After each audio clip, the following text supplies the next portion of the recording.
News টুডেতে আপনাদেরকে স্বাগত। আমি এদিক দেখে নিচ্ছি এই মুহূর্তের বিশেষ কিছু খবর।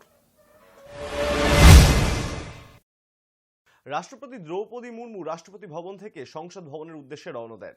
উভয় কক্ষের যৌথ সভায় তার ভাষণ দিয়ে বাজেট অধিবেশন শুরু হয়।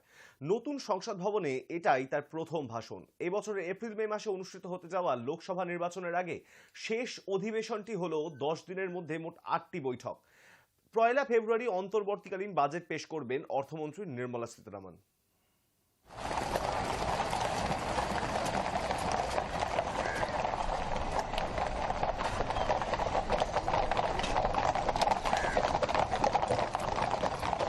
और राष्ट्रपति का कारवा पहुंच गया है संसद भवन। जैसा कि हम बता रहे हैं, संसद भवन में उनकी अगवानी होगी। राज्यसभा सभापति जगदीप धनखड़, लोकसभा अध्यक्ष ओम बिरला, प्रधानमंत्री नरेंद्र मोदी उनकी अगवानी करेंगे और लोकसभा अध्यक्ष के पास होगा भारत के लोकतांत्रिक वैभव का प्रतीक सैंगो।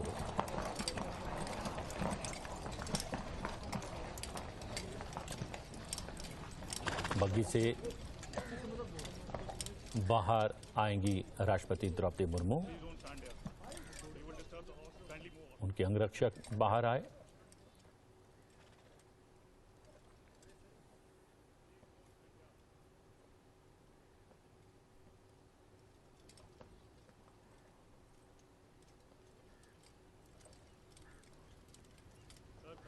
और अभिवादन स्वीकार करती हुई राष्ट्रपति प्रधानमंत्री आपको नजर। লোকসভা নির্বাচনের আগে অন্তর্বর্তীকালীন বাজেট সংসদে বৃহস্পতিবার কেন্দ্রীয় নরেন্দ্র মোদী সরকার সংসদে অন্তর্বর্তীকালীন বাজেট পেশ করবে। তার আগেই বুধবার রাষ্ট্রপতি দ্রৌপদী মুর্মুর বিশেষ অভিভাষণের মাধ্যমে অন্তর্বর্তীকালীন বাজেটের যৌথ অধিবেশন শুরু হয়। माननीय सदस्यगण, बीता वर्ष भारत के लिए ऐतिहासिक उपलब्धियों से भरा रहा है। इस दौरान देशवासियों का गौरव बढ़ाने वाले अनेक पल आए। दुनिया में गंभीर संकटों के बीच भारत सबसे तेजी से विकसित होती बड़ी अर्थव्यवस्था बना।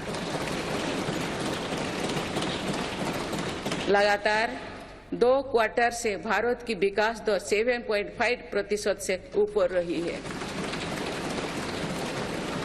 भारत चंद्रमा के दक्षिण ध्रुव पर झंडा फहराने वाला पहला देश बना। भारत ने सफलता के साथ आदित्य मिशन लॉन्च किया। धरती से 15 लाख किलोमीटर दूर अपनी सैटेलाइट पहुंचाई। ऐतिहासिक G20 सम्मेलन के सफलता ने पूरे विश्व में भारत की भूमिका को सशक्त किया। भारत ने एशियाई खेलों में पहली बार 100 से अधिक मेडल जीते। पारा एशियाई खेलों में भी 100 से अधिक मेडल जीते। भारत को अपना सबसे बड़ा समुद्री पुल अटल सेतु मिला। भारत को अपनी पहली नमो भारत ट्रेन तथा पहली अमृत भारत ट्रेन मिली। भारत दुनिया से सबसे तेजी से 5G रोल आउट करने वाला देश बना। भारतीय एयरलाइंस कंपनी ने दुनिया की सबसे बड़ी एयरक्राफ्ट डील की। पिछले साल ही मेरी सरकार ने मिशन मोड में लाखों युवाओं की सरकारी नौकरी दी है।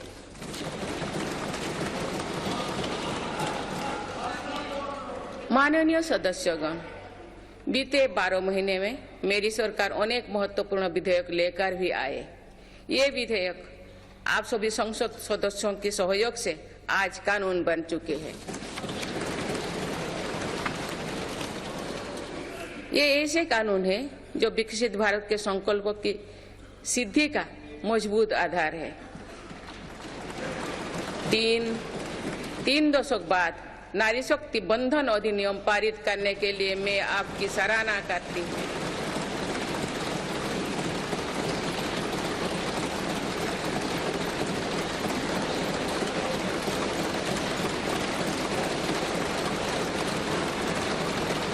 इससे लोकसभा और विधानसभा के महिलाओं की ज्यादा भागीदारी सुनिश्चित हुई है। ये वुमेन लीड डेवलपमेंट के मेरी सरकार के संकल्प को मजबूत करता है। रिफॉर्म, परफॉर्म और ट्रांसफॉर्म के अपने कमिटमेंट को मेरी सरकार ने लगातार जारी रखा है। गुलामी के कालखंड में प्रेरित क्रिमिनल जस्टिस सिस्टम अब इतिहास हो गया है। आप दंड को नहीं अपितु न्याय को प्राथमिकता है। न्याय सर्वोपरि के सिद्धांतों पर नई न्याय संहिता देश को मिली है। डिजिटल पर्सनल डेटा प्रोटेक्शन अधिनियम से डिजिटल स्पेस और सुरक्षित होने वाला है। अनुसंधान नेशनल रिसर्च फाउंडेशन अधिनियम से देश में रिसर्च और इनोवेशन को बल मिलेगा।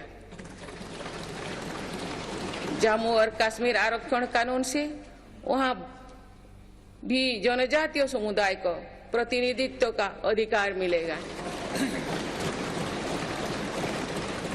इस दौरान सेंट्रल यूनिवर्सिटी कानून में भी संशोधन किया गया।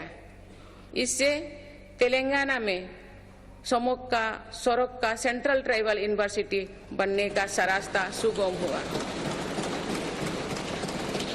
पिछले वर्ष 76 अन्य पुराने कानून को भी हटाया गया है। मेरी सरकार परीक्षाओं में होने वाली गड़बड़ी को लेकर युवाओं की चिंता से अवगत है। इसीलिए ऐसे गलत तरीके को सख्ती के लिए नया कानून बनाने का निर्णय लिया है।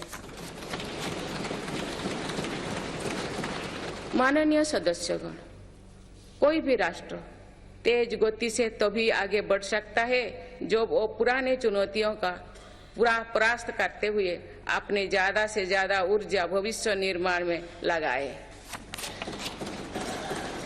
पिछले 10 वर्षों में भारत ने राष्ट्र हित में ऐसे अनेक कार्यों को पूरा होते हुए देखा है जिनका इंतजार देश के लोगों को दशकों से था। राम मंदिर के निर्माण की आकांक्षा सदियों से थी, आज ये सोच हो चुका है।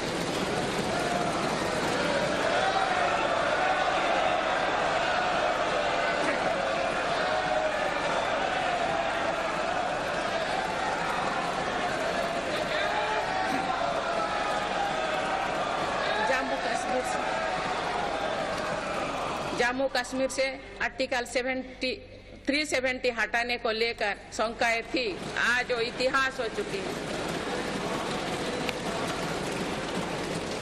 इसी संसद ने 3 तलाक के विरुद्ध कड़ा कानून बनाया है। इसी संसद ने हमारे पड़ोसी देशों से आए पीड़ित अल्पसंख्यकों को नागरिक देने वाला कानून बनाया। मेरी सरकार ने वन रैंक वन पेंशन की भी लागू किया, जिसका इंतजार 4 दशकों से था। ओआरओपी लागू होने के बाद अब तो पूर्व सैनिकों को लगभग 1 लाख करोड़ रुपए मिल चुकी है। भारतीय सेना में पहली बार चीफ ऑफ डिफेंस स्टाफ की नियुक्ति भी हुई है।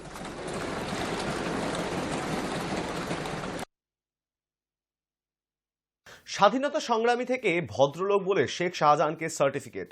কোথায় সন্দেশখালীতে ইডির উপরে হামলার নিষ্পাপ মাস্টারমাইন্ড? 25 দিন পার এখনো বেপাত্তা সন্দেশখালীর বাঘ। পাশে একের পর এক মন্ত্রী। শেখ শাহজাহানকে এবার স্বাধীনতা সংগ্রামীর সঙ্গে তুলনা। ব্রিটিশ রাজ্যেও বহু স্বাধীনতা সংগ্রামীকে খুঁজে পাননি পুলিশ। বহু রাজ্যে এখনো বহু ক্রিমিনাল ঘুরে বেড়াচ্ছে। শেখ শাহজাহানকে সার্টিফিকেট খোদ পরিষদীয় মন্ত্রী শোভনদেব চট্টোপাধ্যায়ের। ভদ্রলোক বলে সন্দেশখালী কাণ্ডের মাস্টারমাইন্ডকে সার্টিফিকেট সেচ মন্ত্রী। একজন ভদ্রলোক তাকে পাওয়া যাচ্ছে না বললেন সেচ মন্ত্রী পার্থ ভৌমিক।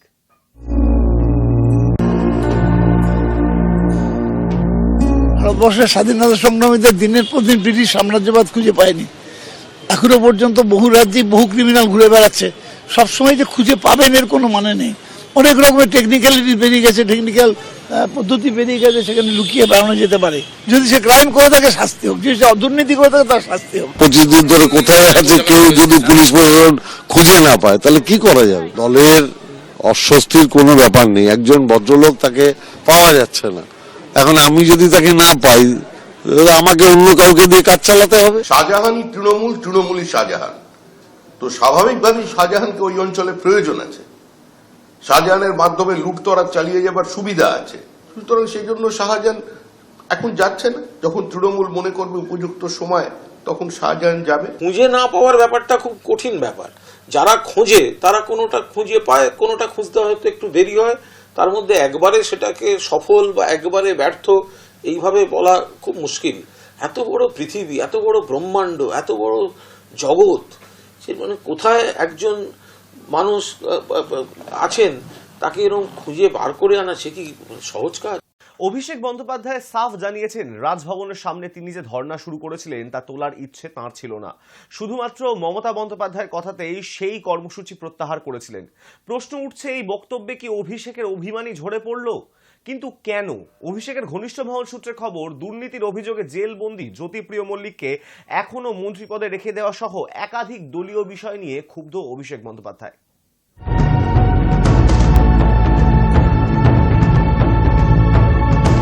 ধর্ণা প্রত্যাহার করতে চাই না, কিন্তু মমতা বন্দ্যোপাধ্যায় আমার দলনেত্রী, তার যা নির্দেশ, তার যা আদেশ আমার কাছে শিরোধার্য। তিনি ভেবেছিলেন হয়তো সৌজন্যতা দেখালে তারাও সৌজন্যতা দেখাবে, মানুষের টাকা ছাড়বে, কিন্তু বিজেপি সৌজন্যতা দেখানোর পাত্র নয়। তারপরেও যদি মমতা বন্দ্যোপাধ্যায় সিদ্ধান্ত নেয় যে আমি 2 তারিখ আন্দোলন করব, সঠিক সিদ্ধান্ত নিয়েছে। 2024 সালে আমার প্রার্থী দায়িত্ব তো রয়েছে। আমি তো নিজে প্রার্থী হলে আমাকে আমার লোকসভায় সময় দিতে হবে। আমি যদি ভেবে নিই না আমি অনেক বড় নেতা, আমি লোকসভা দেখবো না, আরে যে পঞ্চায়েতের নেতা তাকে তো তার পঞ্চায়েত দেখতে হবে, তারপর তো আপনি ব্লকের নেতা। তা আপনার যখন ভোটের সময় আপনি মানুষের কাছে পৌঁছানো আপনার দায়িত্ব নয়? আর আমি আবার বলছি, আমাকে দল যা গুরু দায়িত্ব দেবে নিশ্চিতভাবে আমাকে সময় যেহেতু ডায়মন্ড হারবারে দিতে হবে, সেই কারণে আমার প্রায়োরিটি হয়তো ডায়মন্ড হারবার থাকবে। দল আমাকে যেখানে দায়িত্ব দেবে আমি যাব, নিশ্চিতভাবে দলের পাশে থাকবো। কেন থাকবো? মমতা বন্দ্যোপাধ্যায় দলের সভানেত্রী, তিনি যেভাবে আমাকে কাজে লাগাতে চাইবেন আমি সবসময় আছি। এটা তো কংগ্রেসের মতো হাইকমান্ড কালচার নেই যে আমি সিদ্ধান্ত নেবো। ওয়ার্কিং কমিটিকে নিতে হবে, নইলে দলের লিডারশিপকে নিতে হবে, স্টেট প্রেসিডেন্ট নেবে, মমতা বন্দ্যোপাধ্যায় নেবে। আমাকে যেখানে যে কর্মসূচি ডেকেছে আমি।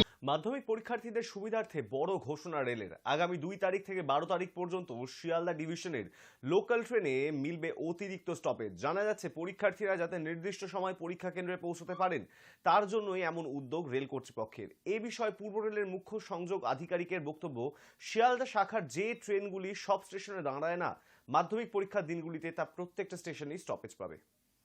8ই ফেব্রুয়ারি। নমস্কার। মাধ্যমিক পরীক্ষার্থীদের কথা মাথায় রেখে পূর্ব রেলের শিয়ালদা ডিভিশনে বেশ কিছু ট্রেনে আমরা অতিরিক্ত স্টপেজ দিয়েছি। যেমন ধরুন পলতা, জগদ্দল, কাকিনাড়া, যে 8:22-এ যে পলতায় যে ট্রেনটি দাঁড়াবে, 8:22, 8:29-এ জগদ্দল, কাকিনাড়া, এই প্রত্যেকটা জায়গায় দাঁড়াতে দাঁড়াতে আসবে। আবার তেমনি ওই দিক দিয়েও পলতা, জগদ্দল থেকে 8:15, 8:17, 8:25-এ লোকালটাও যাবে। তো এই সুবিধাটা থাকছে আমাদের 2রা ফেব্রুয়ারি, 3 তারিখ, 3রা ফেব্রুয়ারি, 5ই ফেব্রুয়ারি, 6ই ফেব্রুয়ারি, 8ই ফেব্রুয়ারি, 9ই ফেব্রুয়ারি, 10ই ফেব্রুয়ারি এবং 12ই ফেব্রুয়ারি। তেমনি ফেরার সময়তেও আমরা একটা 13 যে লোকালটা থাকছে সেক্ষেত্রেও আমরা পলতা, জগদ্দল, কাকিনাড়াতেও আমরা অতিরিক্ত স্টপেজ দিয়েছি। যে ট্রেনগুলি স্টপেজ ছিল না, শুধুমাত্র মাধ্যমিক পরীক্ষার্থীদের কথা মাথায় রেখেই এই কটা দিন আমরা অতিরিক্ত স্টপেজ দিয়েছি শিয়ালদা ডিভিশনের কিছু ট্রেনে। আশা করি মাধ্যমিক পরীক্ষার্থীদের পরীক্ষা ভালো হোক। পূর্ব রেল তাদের সঙ্গে। কয়েকজন সাংসদের অভ্যাস সরকারের সমালোচনা করা। 10 বছরে তারা কি করেছিল ভাবুন। সংসদে ব্যবহার দেখেই মনে রাখবে মানুষ। সংসদে অনেক আচরণ গণতন্ত্রকে আঘাত করেছে, এমনই মন্তব্য করেছেন নরেন্দ্র মোদী। তিনি কি বললেন আমরা শুনব। राष्ट्रपति द्रौपदी मुर्मू जी का मार्गदर्शन और कल निर्मला सीतारमण जी के द्वारा इंटरिम बजट एक प्रकार से ये नारी शक्ति के साक्षात्कार का पर्व है। साथियों, मैं आशा करता हूं कि गत 10 वर्ष में जिसको जो रास्ता सूझा उस प्रकार से संसद में सबने अपना अपना कार्य किया। लेकिन मैं इतना जरूर कहूंगा कि जिनको आदतन हुड़दंग करने का स्वभाव बन गया है, जो आदतन लोकतांत्रिक मूल्यों का चीरहरण करते हैं, ऐसे सभी माननीय सांसद आज जब आखिरी सत्र में मिल रहे हैं तब जरूर आत्मनिरीक्षण करेंगे कि 10 साल में उन्होंने क्यों किया। अपने संसदीय क्षेत्र में भी 100 लोगों को पूछ ले, किसी को याद नहीं होगा,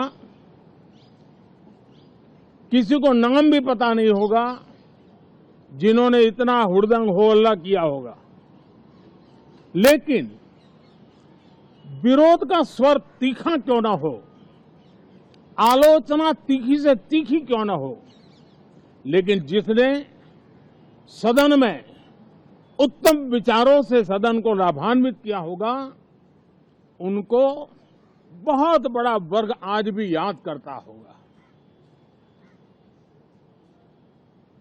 आने वाले दिनों में भी जब सदन की चर्चाएं कोई देखेगा तो उनका एक एक शब्द इतिहास की तवारीख बन करके उजागर होगा। और इसलिए जिन्होंने भले विरोध का किया होगा लेकिन बुद्धि प्रतिभा का दर्शन कराया होगा, देश के सामान्य मानवी के हितों का कंसर्न दिखाया होगा, हमारे खिलाफ तीखे से तीखी प्रतिक्रिया की होगी, उसके बावजूद भी मैं अवश्य मानता हूं कि देश का एक बहुत बड़ा वर्ग, लोकतंत्र प्रेमी सभी लोग इस व्यवहार की सराहना करते होंगे। लेकिन जिन्होंने सिर्फ और सिर्फ नकारात्मकता, हुड़दंग, शरारतपूर्ण व्यवहार ये जो किया होगा, उनको शायद ही कोई याद करे। लेकिन अब ये बजट सत्र अवसर है, पश्चाताप का भी अवसर है, कुछ अच्छे फुटप्रिंट छोड़ने का भी अवसर है। तो मैं ऐसे सभी माननीय सांसदों से आग्रह करूंगा कि आप इस अवसर को जाने मत दीजिए, उत्तम से उत्तम परफॉर्म कीजिए, देश हित में उत्तम से उत्तम अपने विचारों का लाभ सदन को दें और देश को भी उत्साह और उमंग से भर दें। मुझे विश्वास है, आप तो जानते ही हैं कि जब चुनाव का समय निकट होता है तब आमतौर पर पूर्ण बजट नहीं रखा जाता है। हम भी उसी परंपरा का निर्वाह करते हुए पूर्ण बजट नई सरकार बनने के बाद आपके समक्ष लेकर के आएंगे। इस बार एक दिशा निर्देशक बातें लेकर के देश की वित्त मंत्री निर्मला जी हम सबके सामने कल अपना बजट पेश करने वाली है। साथियों, मुझे विश्वास है कि देश नित्य प्रगति की नई नई ऊंचाइयों को पार करता हुआ आगे बढ़ रहा है।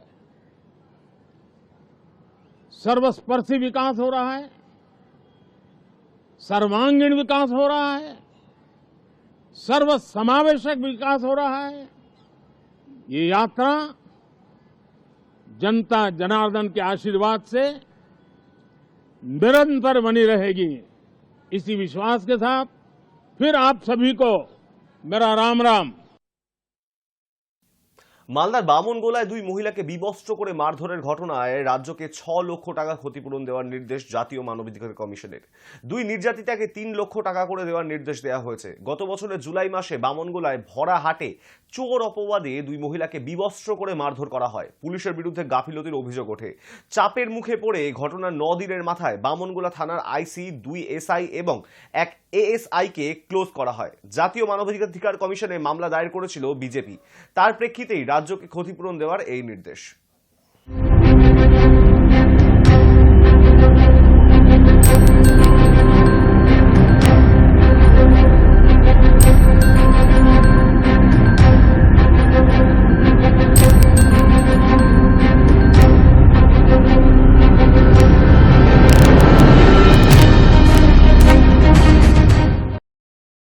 আগামীকাল রাহুল গান্ধীর ভারত জোড়ো ন্যায়যাত্রা প্রবেশ করবে মুর্শিদাবাদ জেলায়। আর সেই ন্যায়যাত্রায় পা মেলাবে সিপিআইএম এর নেতৃত্বরাও। আজ বুধবার সকালে আরজেডির সাংবাদিক সম্মেলনে এই কথা জানালেন সিপিআইএম এর জেলা সম্পাদক জামির মোল্লা। তিনি আরো বলেন, কংগ্রেসের এই পদযাত্রাতে শামিল হবেন রাজ্য সিপিআইএম এর সম্পাদক মোহাম্মদ সেলিম, সুজন চক্রবর্তী সহ অন্যান্য নেতৃত্বরা। কংগ্রেস দলের ন্যায় যাত্রা গত 19 দিন আগে থেকে শুরু হয়েছে মণিপুর থেকে। আমাদের জেলায় আগামী কালকে ঢুকবে এই ন্যায় যাত্রা। ফরাক্কায় শুরু হবে সকালবেলায়। আমরা এই যে রাহুল গান্ধীর নেতৃত্বে যে ন্যায় যাত্রা হচ্ছে, আমাদেরও যুব ফ্রন্টের পক্ষ থেকে যে ন্যায় যাত্রা 50 দিন ধরে পশ্চিমবাংলার বিভিন্ন গ্রাম, অলিগলি, রাস্তা দিয়ে হেঁটে গেছে, এই রাজ্যের মানুষের এই 12 বছর ধরে যে অন্যায়, অবিচার, অত্যাচার হচ্ছে মানুষের উপর, বেকার ছেলেদের কাজ নেই, কৃষকের ফসলের দাম নেই, শ্রমিকের মজুরি নেই এবং রাজ্যে শিল্প কলকারখানা নেই, সেই নিয়ে তারা রাস্তায় হেঁটেছিল এবং ব্রিগেড সমাবেশ হয়েছে গত 7ই জানুয়ারি। অভূতপূর্ব সমাবেশ হয়েছে। বিহারের মুখ্যমন্ত্রী নীতিশ কুমার 31শে জানুয়ারি রাহুল গান্ধীর জাত শুমারি মন্তব্যের জন্য তার উপরে অগ্নিবর্ষণ করেছেন। তিনি কি বলেছেন আমরা শুনব। अभी अब सोच रहे हैं, इससे बढ़कर के कोई फालतू चीज है? आपका सेंसस कब हुआ? आप जानते नहीं, आप भूल गए? आप बोलिए ना, हम तो 9 पार्टियों को बैठा करके किए। और आप जानते हैं, आपको अच्छी बात है, 19 में और 20 में पूरे असेंबली में, काउंसिल में, सब जगह हम ये बात कहते थे। और फिर 2021 में प्रधानमंत्री से भी मिलने गए और उनको भी कहा, तो वो लोग कह दिए कि चलिए अभी तो हम लोग कुछ नहीं करेंगे, बाद में हमको हो गया था एक इनडायरेक्टली कि चलिए अपना करिए। तो हमने सबको बुलाया, तो हमने किया है जी। उस समय तो अपोजिशन दूसरे तरफ था, उन लोगों को भी कहे थे और ले भी गए थे। और क्या होना चाहिए ये आप अच्छी तरह नहीं जानते हैं। कितने लोग किस काम को करेंगे वो सब मेरा किया हुआ है ना जी। तो कोई अपना क्रेडिट झूठे लेता रहता है। आज जितना काम किए, जितनी बहाली किए हैं, ये सब हमारा 7 निश्चय 2 महीने किया हुआ है और उसी के चलते कर रहे थे। कोई अपना क्लेम करता है, छोड़िए ना ये सब। ডক্টর এস জয়শঙ্কর সমাবেশে বৈদেশিক মঞ্চে ভারতের ভূমিকা বিষয়ে মন্তব্য করেন। ভারত চীন সম্পর্কের বিষয়ে এস জয়শঙ্কর বলেছিলেন যে চীন ভারতের প্রতিবেশী এবং এটি চীনের উপায় উত্তাস স্থাপন এবং জিনিসগুলিকে আকার দিতে চলেছে। সম্মেলনে বক্তৃতাকালে তিনি বলেন, চীনও একটি প্রতিবেশী দেশ এবং প্রতিযোগিতামূলক রাজনীতির অংশ হিসেবে বিভিন্নভাবে এগুলোকে প্রভাবিত করবে। আমি মনে করি না আমাদের চীনকে ভয় পাওয়া উচিত। আমি মনে করি আমাদের বলা উচিত, ঠিক আছে, বিশ্ব রাজনীতি একটি প্রতিযোগিতামূলক খেলা। This idea that, somewhere neighbors are turning against us, we are failing. We need to have more confidence in ourselves. Now, having said that, there are two realities which we also must recognize. China is also a neighboring country, and in many ways will, as part of competitive politics, influence these countries. I don't think we should be scared of China. I think we should say, okay, global politics is a competitive game. You do your best, I will do my best. So, it cannot be. Today China is a major economy. It will deploy resources. It will try and shape things in China's way. Why should we expect otherwise? But the answer to that is not to complain that China is doing it. Answer is, okay, if you are doing it, let me do better than you. And I would urge you today, after you've done your Sri Lanka holiday, please go to Nepal. I've just come from Nepal. Okay? Today, in Nepal, Nepal has discovered export of electricity to India is an enormously rewarding sort of transaction for Nepal. If you go to Bangladesh, the road connectivity today, the fact that the trains running there, the buses running there, for the first time in Bangladesh history, they have actually allowed Indians to go through Bangladesh and use Bangladeshi ports. Now, this has had a huge impact for our Northeast, because otherwise our Northeast, people in Northeast had to come down the Siliguri corridor, come through Bengal and then go down to our eastern ports. The fact today that they can access Chittagong and Mongla are very big. The entire northeastern Indian economy will change because of this. So, you are right, there is competition. You are wrong that it's a failure. I would say today as India, we should not be scared of competition. We should welcome competition and say, I have the ability to compete. তোষাখানা মামলায় নয়া মোড়। আজ বুধবার দোষী সাব্যস্ত ইমরান খান সস্ত্রীক 14 বছরের কারাদণ্ড ঘোষণা করল পাক আদালত। পাশাপাশি পাকিস্তানি মুদ্রায় প্রায় 80 কোটি টাকাও তাদের জরিমানা করা হয়েছে বলে খবর সূত্রের। 2022 সালে প্রধানমন্ত্রীর পদ থেকে অপসারিত হয়েছিলেন ইমরান খান। তারপর থেকেই শুরু হয় জলঘোলা। অভিযোগ, ইমরান খানের হাত থেকেই ফাঁস হয়েছে দেশের গোপন তথ্য, আর সেই অভিযোগে আগেই গ্রেপ্তার করা হয়েছিল তাকে। তবে বুধবার পাকিস্তানের স্পেশাল আদালত মামলার সর্বশেষ শুনানিতে ইমরান খানের বিরুদ্ধে 14 বছরের কারাদণ্ডের ঘোষণা করা হয়। ইমরানের স্ত্রী সরা বিবির বিরুদ্ধেও এছাড়া আগামী 10 বছরে কোনো সরকারি পদে তারা বসতে পারবে না বলেও স্পষ্ট জানিয়ে দেয় আদালত।